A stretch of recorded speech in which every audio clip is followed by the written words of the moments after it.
Ah? Okay.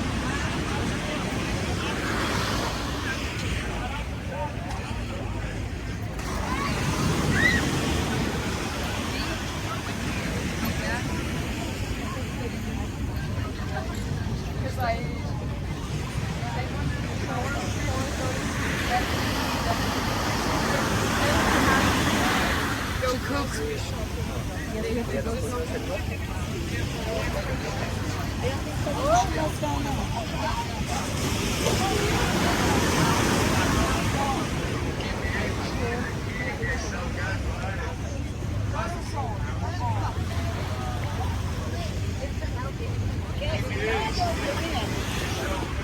Você quer o pequeno ou quer aquele grande? Compra bastante, né? Vai ser o bom é o grande.